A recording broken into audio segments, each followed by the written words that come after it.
এখানে উপস্থিত আছেন চট্টগ্রামের গণমানুষের নেতা, চট্টগ্রাম সিটি কর্পোরেশনের নির্বাচিত মেয়র ডাক্তার শাহাদত হোসেন, আমাদের সেনাবাহিনীর ইঞ্জিনিয়ারিং কোরের ব্রিগেড প্রধান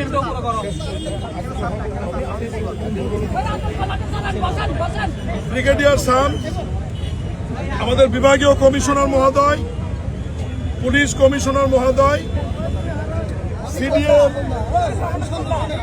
চট্টগ্রাম উন্নয়ন কর্তৃপক্ষের প্রকল্প পরিচালক, সেনাবাহিনী, পুলিশ, বেসামরিক বিভিন্ন ডিপার্টমেন্টের কর্মকর্তা, রাজনৈতিক দলের নেতা কর্মীরা, আসসালামু আলাইকুম। প্রথমত আমি মিডিয়ার প্রতি শ্রদ্ধা রেখে বলতে চাই, আপনারা যেভাবে নিউজটি করেছেন সামাজিক যোগাযোগ মাধ্যমে যে চট্টগ্রাম শহর পানির উপর ভাসছে, আমি চট্টগ্রাম এসে ঘুরে দেখলাম সন্ধ্যার পর থেকে চট্টগ্রাম শহর পানির উপর ভাসছে না। চট্টগ্রাম শহর সুন্দর আছে, যেরকম ছিল সেরকমই আছে। হঠাৎ করে অতি বৃষ্টির কারণে কিছুটা পানি জমাট বাঁধলেও সঠিক সময়ে পানিটি নিষ্কাশন হয়ে গেছে। আর এই জায়গাটি প্রবর্তনা নাকি বলে, প্রবর্তনার এখানে, প্রবর্তকের মোড়ের এখানে 60 কিলোমিটার আয়তনের একটি সিটি কর্পোরেশন।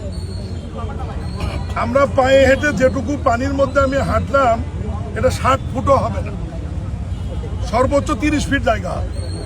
আমি নিজে পায়ে হেঁটে এর মধ্যে দিয়ে আসছি, এক বোঝা পানি হবে। এটা যে কারণে হয়েছে আমি ব্যাখ্যা দিচ্ছি আপনাদের কাছে। আপনারা জানেন যে সিটি কর্পোরেশনের অনেকগুলি খালের মধ্যে 36টি খাল সংস্কারের জন্য, পুনর্নির্মাণের জন্য, পানির প্রবাহ ঠিক রাখবার জন্য চট্টগ্রাম উন্নয়ন কর্তৃপক্ষের কাছে হস্তান্তর করা হয়, যেটা সংক্ষেপে সিডিএ বলে। চট্টগ্রাম উন্নয়ন কর্তৃপক্ষের ইঞ্জিনিয়ারিং ম্যান পাওয়ারের ঘাটতি থাকার কারণে তারা 2016 সালে যে প্রকল্পটি নেয় 19 সাল মেয়াদি, তারা সেনাবাহিনীর ইঞ্জিনিয়ারিং কোরের মাধ্যমে এই কাজটি বাস্তবায়ন শুরু করে। 19 সালে সমাপ্ত না হয় এটা টাইম বর্ধিত হয়ে 22 সাল হয়, 22 সালে সমাপ্ত না হয় এটি 24 সাল হয়, 24 সালেও সমাপ্ত না হয় এটি 26 সাল পর্যন্ত বর্ধিত করা হয়েছে এবং সময়ে সময়ে টাকার পরিমাণও বৃদ্ধি পেয়েছে। আমি ওইদিকে আর যাচ্ছি না।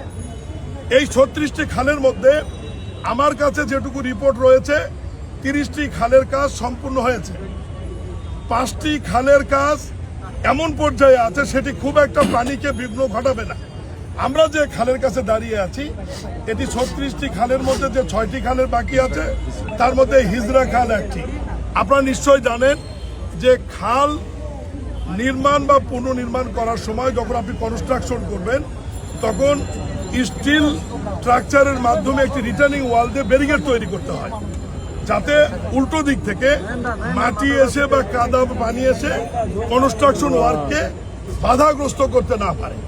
ঠিক এই খালটিরও এইরকম মাঝখান দিয়ে একটি ব্যারিকেড তৈরি করা হয়েছিল এবং ইঞ্জিনিয়ারিং কোর সেনাবাহিনী মনে করেছিল যে 15ই মের মধ্যে তারা কাজটি সম্পূর্ণ করে রিটার্নিং ওয়ালটি তারা উইথড্র করে নিয়ে খালটি সচল করবে। কিন্তু হঠাৎ এই সময়ের মধ্যে মহান আল্লাহর সৃষ্টি, বর্ষাকালের আগে অতিবৃষ্টি হয়ে যাবে এটা না আমরা জানতাম না ইঞ্জিনিয়ারিং কোরের লোকজন জানতো। এখন যেহেতু ঘটনা ঘটে গেছে, দুই একদিন হয়তো এলাকার মানুষ একটু কষ্ট পেয়েছে, এখন পানি নিষ্কাশন হয়েছে। ইঞ্জিনিয়ারিং কোরের ব্রিগেডিয়ার শামস তাদের সাথে আমাদের কথা হয়েছে, আগামী 5 দিনের মধ্যে তারা রিটার্নিং ওয়াল যেটি দেওয়া আছে স্টিল স্ট্রাকচারে এগুলো তারা উইথড্র করে খালটি সচল করে দিবে। বর্ষা মৌসুম পার হওয়ার পরে, শুষ্ক মৌসুম শুরু হওয়ার আগে তারা আবার তাদের পুরোনো প্রক্রিয়ায় ফিরে গিয়ে খালটির সংস্কার বা পুনর্নির্মাণের যে কাজটি তারা করবে। এই হচ্ছে মোট সিনারিও বা চিত্র।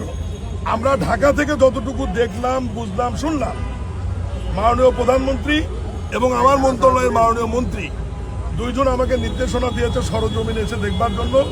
আমি এসে দেখলাম, আবারও রিপিট করছি, চট্টগ্রাম নগরী পানির উপর ভাসছে না।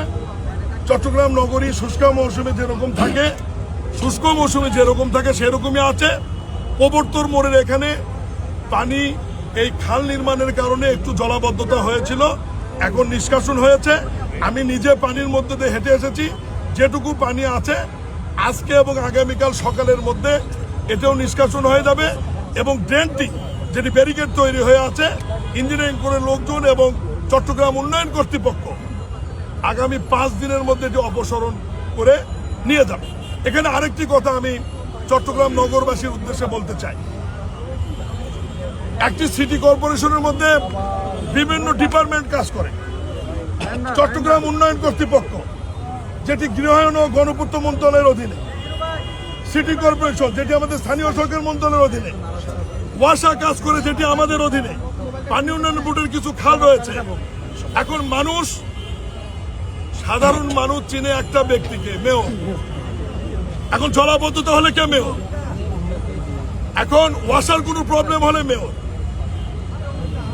চট্টগ্রাম উন্নয়ন কর্তৃপক্ষের সমস্যা, এটার জন্য দায়ী মেয়র। আসলে এই যে ঘটনা যেটুকু ঘটেছে, সামান্য একটু কষ্ট যেটুকু মানুষ পেয়েছে, এটার জন্য কাজ করছে চট্টগ্রাম উন্নয়ন কর্তৃপক্ষ। কিন্তু আমি তাদেরকেও দায়ী করতে চাই না। তারা মনে করেছিল যে 15 মের মধ্যে একটা অপসারণ করলে সমস্যার সমাধান হয়ে যাবে, যেহেতু হয়নি।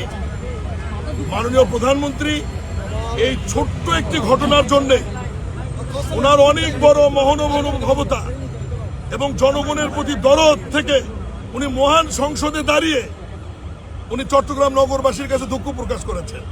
আমার মনে হয় এরপরে আমি একজন প্রতিমন্ত্রী হিসেবে আমার আর বলার কিছু আছে বলে আমি মনে করি না। আমরা মাননীয় প্রধানমন্ত্রীর প্রতি শ্রদ্ধাশীল থেকে এইটুকু বলতে চাই, আমি এখনই সিটি কর্পোরেশনে গিয়ে সংশ্লিষ্ট কর্তৃপক্ষের সাথে মিটিং করব এবং আগামী দিনগুলোতে এবং বর্ষা মৌসুমে যাতে জলাবদ্ধতা না হয় এবং চট্টগ্রাম নগরবাসী যাতে স্বস্তিতে বসবাস করতে পারে, এ ব্যাপারে আমরা প্রয়োজনীয় পদক্ষেপ নেব ইনশাআল্লাহ। সবাইকে ধন্যবাদ।